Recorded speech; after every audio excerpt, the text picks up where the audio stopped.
All right. Okay. So we did this last time, but we kept going off on tangents, which Yes. was great fun, and it's a wonderful exercise in, in any intellectual discourse. But Hopefully, we go on. We keep going on tangents because right. I don't know what else to do. Yeah. No, but it's great to be there because we can get inputs from different sources and whatever inspired us that we hook on to. Exactly. Precisely. I mean, that's the thing. And the last time we spoke about how the only record we have of Socrates' philosophy is, from the testimony of Plato and others, and all of their writing. If you take a look at it, it's basically records of conversations, and they keep going off on tangents, and so that's Yes. a wonderful thing. Yeah, but in any case, thankfully, I got a chance to do this again with a friend of Mm. mine, another one, another expert. Mm. Yeah, we both, you're aware of him, Yes. and Yes. we found a sort of systematic way to do it. Like we discussed two questions which are generic, related to the topic as a whole. Basically, you give Mhm. your ideas, and we discuss start from there. And then two Okay. questions that are more concentrated on your relationship to the question, right? Something based Okay. on something I know that you've done, or your something you Mm. think about. All right. So let's see. The first question, of course, was just basically Yeah. to what extent should machine learning and, in a broader sense, data science be incorporated into natural science, Mm. traditional science? To what extent Yes. is it a science? And to what extent should Mhm. scientists be paying attention to it? So Mhm. the first question was some version of that. So what do you think? Well, first, I would like to make a few points regarding what I've observed on how people or usually research scientists treat machine learning, as far as Okay. I've seen. Um, I want to make this point. I think I've already made this point. I don't work on machine learning, but I work with a group that does a lot of machine learning work. But I'm working on a more traditional aspect of computer science or computational physics, which is Yes. just basic numerical programming and writing solvers and those kinds of stuff. And as far as I've seen, how people treat machine learning, especially in a general sense, is that they see this as a magic, this kind of a mysterious kind of a tool that somebody Okay. uses to predict something, and they have all these ideas taken from movies and popular science fiction that okay, it's artificial intelligence, it's Right. sentient intelligence that can make decisions on its own and stuff. And even though they're thinking of it in a very advanced and also in a very superficial level, you will expect that from a layman, somebody who's not initiated into machine learning, somebody who's not into it. You would see it basically like that. You would see it as something very magical and something um, very enigmatic. But what surprised me is when I go into the research community, talk to people doing machine learning and stuff.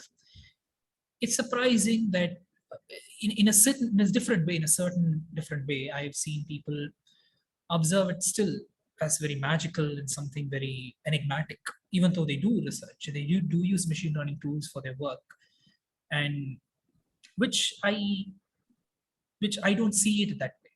I see it as something beautiful. Definitely machine learning is something beautiful, wonderful. It's magical in a different way, but it's not enigmatic. Mm. I think it's fundamentally maths. It's just maths. It's just matrix operations and basic error minimizations and all that. And I'm simplifying it. I'm to a very I think I'm oversimplifying it to some people, but if you think of it in a certain way, if you decompose all the neural network aspects and all that, it's just maths. It's just a very different form of mathematical expression or mathematical tool that you use to solve certain systems. You're just using a different mathematical approach to it.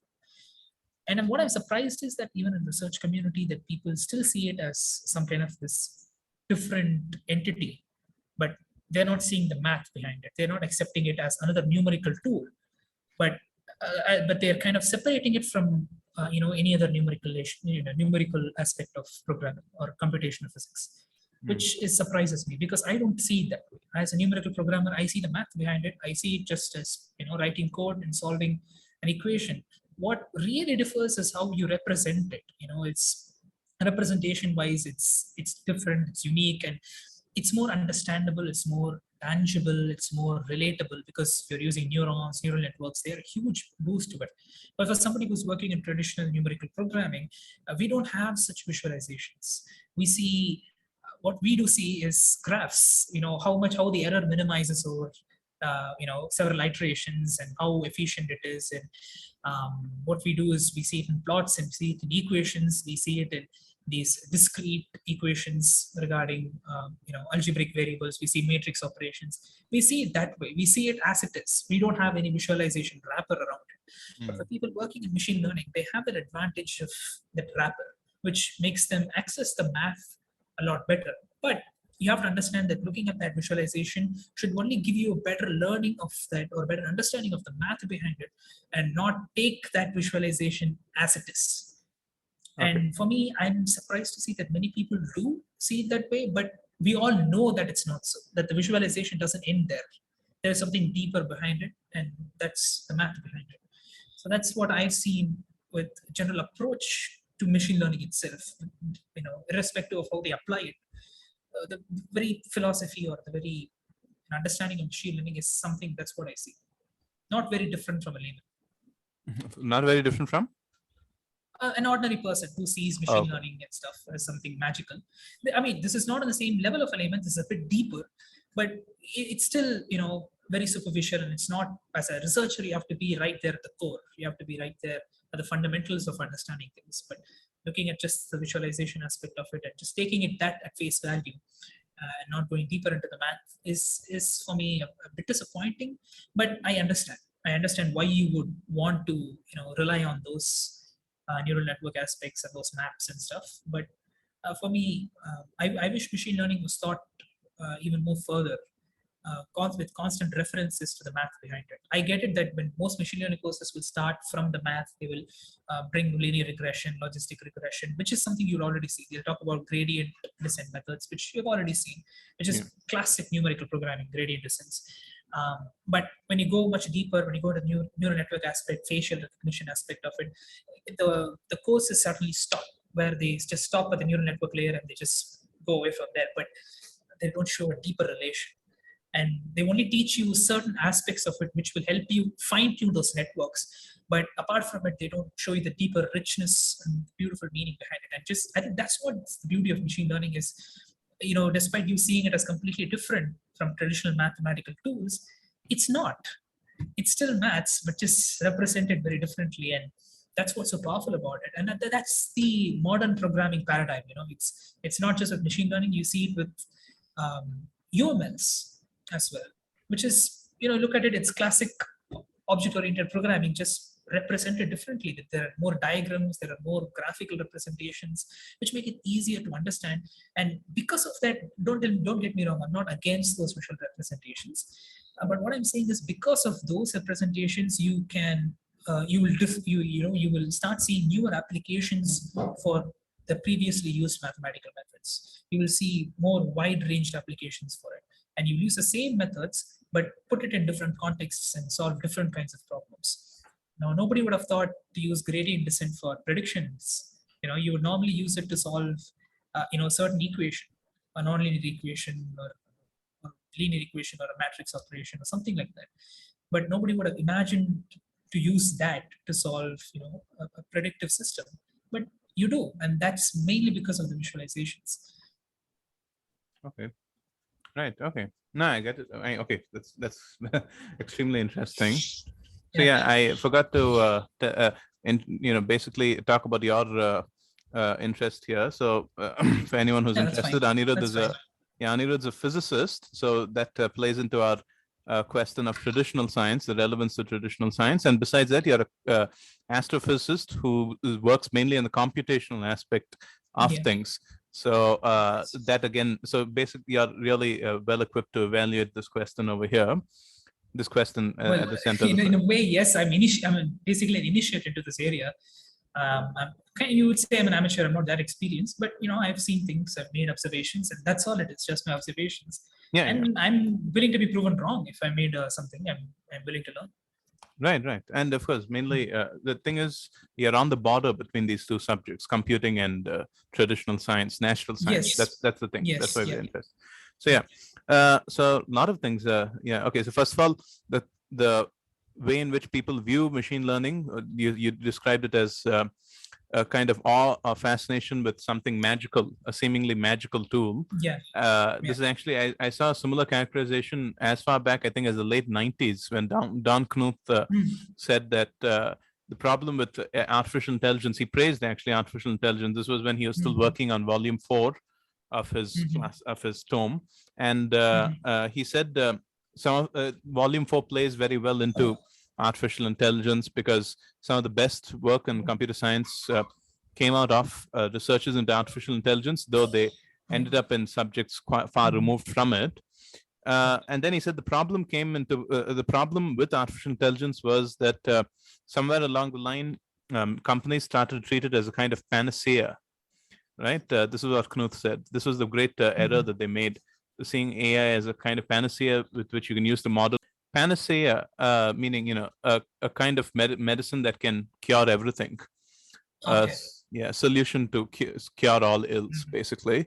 And the thing is, we've seen this. I've seen this. Like when I entered college, you didn't have courses in data science. You didn't even have them as electives. So you're basically stuck in a somewhat older paradigm. And yet, there's a classic textbook on software engineering by Roger Pressman, right? I think it's called Software Engineering Principles and Practice, something like that. Okay. And in that, he talks about the first couple of phases of software engineering where people give you their ideas and what they want. They give a vague description, and basically you turn that into rough outlines, and then you code. And he said there have been a lot of attempts these days to bypass all of that and just let AI take care of it, which is which I think speaks very deeply to what Knuth was saying. That was the kind of delusion that companies sort of fell under. That you could, I mean, illusion is a kind of word.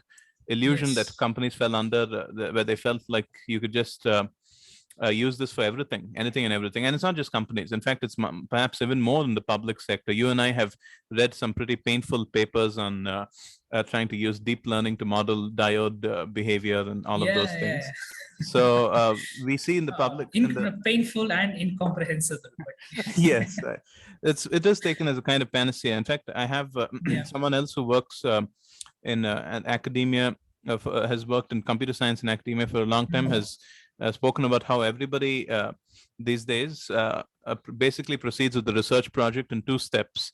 Solve the easy part, and then the difficult part, use deep learning.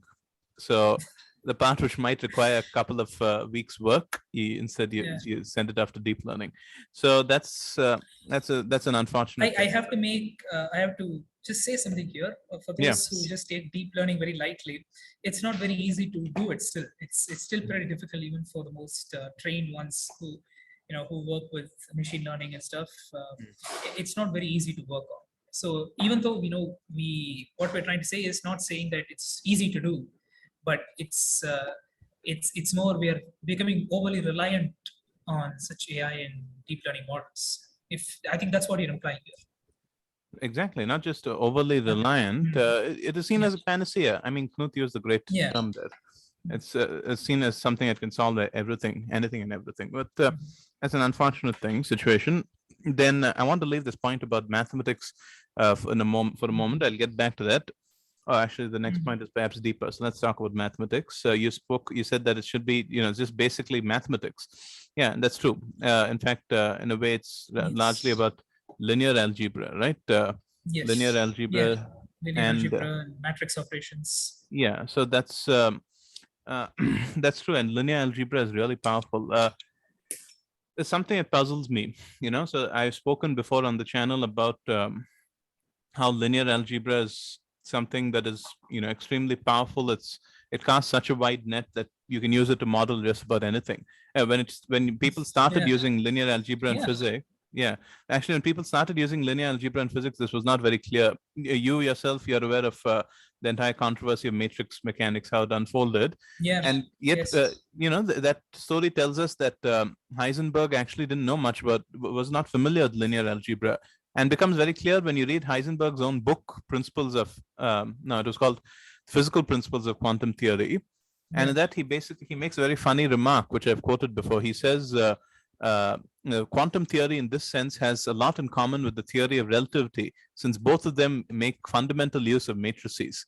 So Heisenberg Oh, was, so these were very new objects and new shiny concepts to Heisenberg, hmm. matrices and linear algebra. Maybe a So panacea of their times. yeah, yeah, exactly. But somehow they were right, because in some way it has seeped its way into the foundations of machine learning itself. In fact, so the thing is, actually, what I spoke about earlier on this channel is Lance Fortnow's very interesting paper. So Fortnow is an expert in computational complexity theory, and he is not an expert in quantum computing. So he wrote a paper describing his understanding of quantum computing as he approached it from the viewpoint of classical complexity theory. As a guide to help other people who are also stuck in who also are more familiar with classical computing to understand quantum.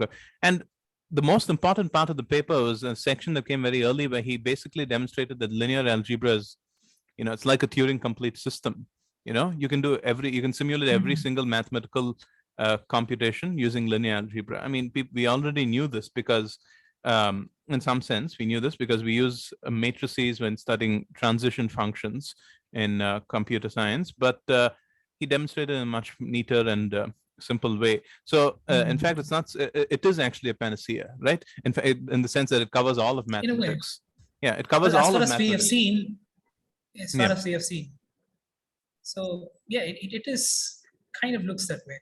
Yeah, because but the thing with machine learning is it's not just the linear algebraic part of it. There are other aspects to it as well. You would think. Yeah, I'm talking about. I think it only becomes a panacea when it works with other mathematical aspects. In a sense, in what you define as a cure of everything. I think it only works in that aspect when it works with other aspects of mathematics. And for me, if you look at a traditional neural network, it's not just linear algebra. There's partial differential equations. There is other things as well, especially PDEs when you consider back propagations and stuff like that. Right. So yeah, so it's machine learning is built on certain foundations, and that's what makes it very unique, because it has so many different mathematical aspects working towards it. And seeing it how different it is from linear algebra, I think this is where we're entering into a new dimension of this is where we're entering into a new era of mathematics or computational, or just programming in general, where we are not basing off entire computations or entire problems with just one kind of mathematical aspect, where we use two different aspects of maths, two different areas of maths. We bring it together and use it. We use tensors or PDEs. We use, in this case, like I just said, matrix operations and PDEs, something like that. We try to combine things together and solve certain problems, not just work on combined areas of maths, but take one specific system and use that. Now, if you look at the Schrodinger equation problem, normally you use typical PDEs to solve it analytically, and even maybe numerically you'll have a PDE solver. But when you see machine learning, you use matrix operations, and pretty heavily, not just simple matrix multiplication. You do complicated matrix operations as well, and on top of it, you'll also be using partial differential equations to solve it and minimize the errors. So it becomes completely different when it's like creating a new chemical compound kind of thing. You're creating a completely new method to solve something. But the thing is, that's what makes it really magical and very interesting for a lot of people, is that you don't see things like this working together very simultaneously. It's not that you're doing that separately or this separately. They're married. They're so perfectly coupled, these two systems. I mean, these two solutions or these two methods, that they are seamless, and they are so vital for solving the problem. So forward propagation is matrix, back propagation is through PDEs, which is just absurd, which you've not seen in maths before. And no wonder machine learning is mysterious. And I think when you see it as, how to put this, you see it as a cure for all. Maybe not, maybe this might not work for certain systems, but I think the general idea, not just machine learning, but the general idea of using two completely different mathematical areas and coming up with a very creative solution for certain problems. Um, that's interesting. That's the most interesting aspect of it. That's what, sorry, I think, Yeah. yeah, that's what we should be focusing more on rather than trying to find a cure for everything. I think we already have the tools to solve anything. So why would you try to find one solution for all problems? In my opinion, if you're more you're a philosopher, maybe go for it. But if you're a scientist, if you're you're trying to solve a problem, you're trying to take a problem and try to get some results out of it. There's no why would you work really hard? I mean, even if it were just using one kind of a method or trying to use one kind of a method as a solution for all, would it be an efficient way of solving it? It would be okay, maybe it's a solution for all, but maybe it's not a very efficient way of solving one problem, and it may be very efficient to solve another problem. Maybe the computational costs will be different. We don't know. But if you think about solving Schrodinger equation, a 1D Schrodinger equation with traditional PDEs, that's a bit slower compared to using neural networks. In certain cases, I'm saying, with certain kinds of potentials and certain kinds of data points and dimensions, solving a Schrodinger equation with machine learning, that is combining linear algebra and PDEs, and just using PDEs, I mean, that is partial differential equations, are very different. They're not always, the efficiency is not always the same, and it's not that one is always more efficient than the other. So as a programmer, you have to take that into account. It's not just minimizing errors, it's just minimizing errors quickly, especially if you're doing it for large number of data points and you have large sets of data.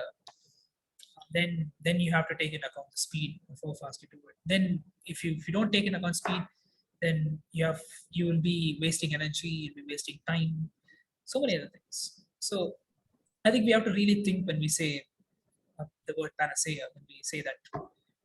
Right. Yeah. Actually, what I was saying was that it's so I was saying there's something that puzzles me, that linear algebra is known to, cover all of. I'm not talking about panacea in the same sense that Knut was referring to those industries, Okay. the way they were seeing it. Okay. I'm talking about actual panacea in the sense that, the church Turing thesis, right? The church Turing thesis basically just established that if you have a Turing machine can simulate anything, meaning you can create simulate anything that the human mind can simulate, right? That is, if there is if you can create a model for anything, you can create a model for it using using a Turing machine. So what Lance Fortner showed was that linear algebra actually has the same capacity as a Turing machine. It's another type of Turing machine, so to speak, in a manner of speaking. And what I said, what is puzzling, it's interesting to read. Everyone should try to check out this. It's a great paper. But what's puzzling to me is that that's not how neural networks proceeds to use it. Neural networks uses it in a completely different way, in a way that, in fact, mathematically, you can mathematically prove very easily, in fact, that it's not sufficient to model things as powerfully as a Turing machine might. So that is what was puzzling to me, because the capacity in which neural networks are being used is basically, it's being proposed almost as an alternative. If you see some of the academic, but more so the industrial work, you see it's being proposed as an alternative to, computational models like the random access machine, random access stored program machine, all of these things. These are classic computational models, and linear algebra is actually one such thing. That's what Lance Fortner was trying to show. You can use linear algebra as kind of a parallel, but that's not. But neural networks simply don't have that capacity, and yet it's being used. So that's what I was talking about. I mean, you're aware that I'm very skeptical about machine learning. Yes, because I would say it's used very. I think it's just basically a more efficient way of inputting take a neural network. It's a more efficient way of using weights and getting outputs based on those weights. It's just using basic matrix multiplications and stuff like that. You are not using very deep linear algebraic theories for this. You are right. It is used very differently, but I would say differently in a sense very superficially, not very deep, not very. I mean, I would say you could make neural networks better. I've not done any. I'm not actively researching on this, but in my opinion, I would just say this out that you can make this better if you understand the linear algebra theories or theorems and corollaries even more, and you could construct, you could solve multi-dimensional problems using machine learning, and making things multi-dimensional will make things even more efficient and make neural networks even more powerful, and maybe getting closer to the the panacea of things. Yeah, And I maybe in agree a that we don't. way, I understand your skepticism. I understand your Yeah. skepticism.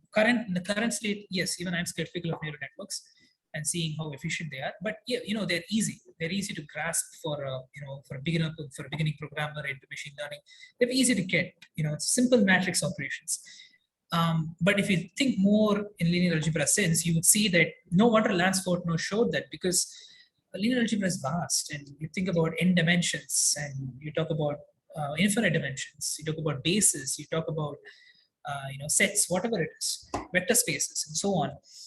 You think in those terms, and you have these so diverse ways of visualizing things, not just simple multiplication and simple operations like this. You have so many other things. You have transformations, you have this, that, so many other things which can potentially be used in neural networks. Maybe you can use some transformation theorems to transform one neural network to another neural network. You can make neural networks more dynamic. And but I've not seen anything like that. Maybe there are people working on it, but as far as I've seen with how we work with it on a very foundational level, it's not used that way. But you can see that linear, that's mainly because of linear algebra. I'm saying is that you have ways of using the machine learning principle of visualizing things as neural networks, and using linear algebraic principles and developing visualizations for that, visualization layers for that, and advancing machine learning further and coming closer and closer to that, maybe not a panacea, but but a really, really powerful tool. Okay, right. Okay, so I'll tell you what I'm skeptical about. So first of all, Yeah. what I was telling was, this is linear algebra. It's not being used. It's not, first of all, neural networks. They don't have a prayer in trying to come close to a random access machine or store program machine, which is. But however, they are actually taken to be equivalent to all of those. If you take a close look at the literature, and also at the hype in companies and different, if you just look at the web page of various softwares using data science and for data science and machine learning, that's what you hear. What I was going to say is, if you are going to seek out a panacea, there's something very interesting over here. Okay, because Jan LeCun he's this very popular machine learning guy, and he basically compared the present stage of machine learning. He gave a similar assessment as you have given now to this, because he said, as it stands, it's incomplete, perhaps, and clearly mathematics will take it forward. But he compared it to alchemy. He said alchemy was the work of heretics. It was just people exploring, trying to move around here and there, and yet that turned into modern chemistry. Now that's an interesting analogy, okay? Because first of all, we only hear of heretics like Dr. Faustus, right? We don't hear of Newton. Newton was a serious alchemist. Yeah, exactly. So if we since I'm, the idea is that alchemy began by just rough exploration and finally became a serious program, right? A program of investigation as chemistry that guided chemistry to its present stage. If we are to make such an analogy, you can see it all everywhere. So he's trying to say that mathematical modeling or computational modeling is one such journey we are on. And right now we're at the stage that predates a more coherent, guided version of mathematical modeling. Let's take a look at if the analogy is correct, you'd have to compare machine learning to previous revolutions in modeling. I'd say if I were to try to offend mathematical historians of mathematics by choosing just a few crucial events, which should never be done. Mathematics is 2,000-year-old subject full of heroes and villains. There are no few crucial events. I'm talking about modeling, computational modeling or mathematical modeling. I'd say, let's say Euclid, all right? Euclid's geometry. Then when you take a look at the historical literature, you see that calculus was taken as something new. In fact, that's why the word calculus was applied to it, because calculus just means a way of calculating things. It was Newton's, in fact, a large part of Newton's feud with Leibniz. If you look at the literature, he is telling that it's a natural extension of Euclidean geometry. He's introduced no new, really new ideas. He didn't like the fact that Leibniz. I think he brings this in Principia, if I'm not wrong. Yeah, no, the thing was that's the entire first section of Principia, where he just connects geometry to right. calculus. Right. No, but I'm saying what he said, he didn't like that Leibniz introduced new notation. But this was a serious leap. I would have to agree with Newton and Leibniz that mathematics was changed forever, human thought and mathematical modeling was changed forever. The second, if I were to go forward, and after Euclid and Newton, there are a couple of others, the development of abstract algebra. So there you have, Gauss, Euler, Kronecker, Abel, all of these figures who did a lot of things. And finally, computational theory, theoretical computing, Alan Turing, Kurt Gödel, von Neumann, these people. So the question is, we should compare the current, what's called the machine learning revolution, which is supposedly in progress, with all of those. Hold on. Okay. And that's what I think we should. That's your argument? Yeah, that's why I think we're at. That's how you check what Jan LeCun said. All right, we have to pause here actually and restart it. So just a moment. If you make that comparison, I don't think it bears out at all. I don't think it comes anywhere close to any of those revolutions, and there's no likeness either. There's no resemblance between these and that. That's what I feel. I'm just gonna have to pause this for a moment. I have to stop this and just stay on. All right, I'll have to switch it on again. Okay, good. That's because some reason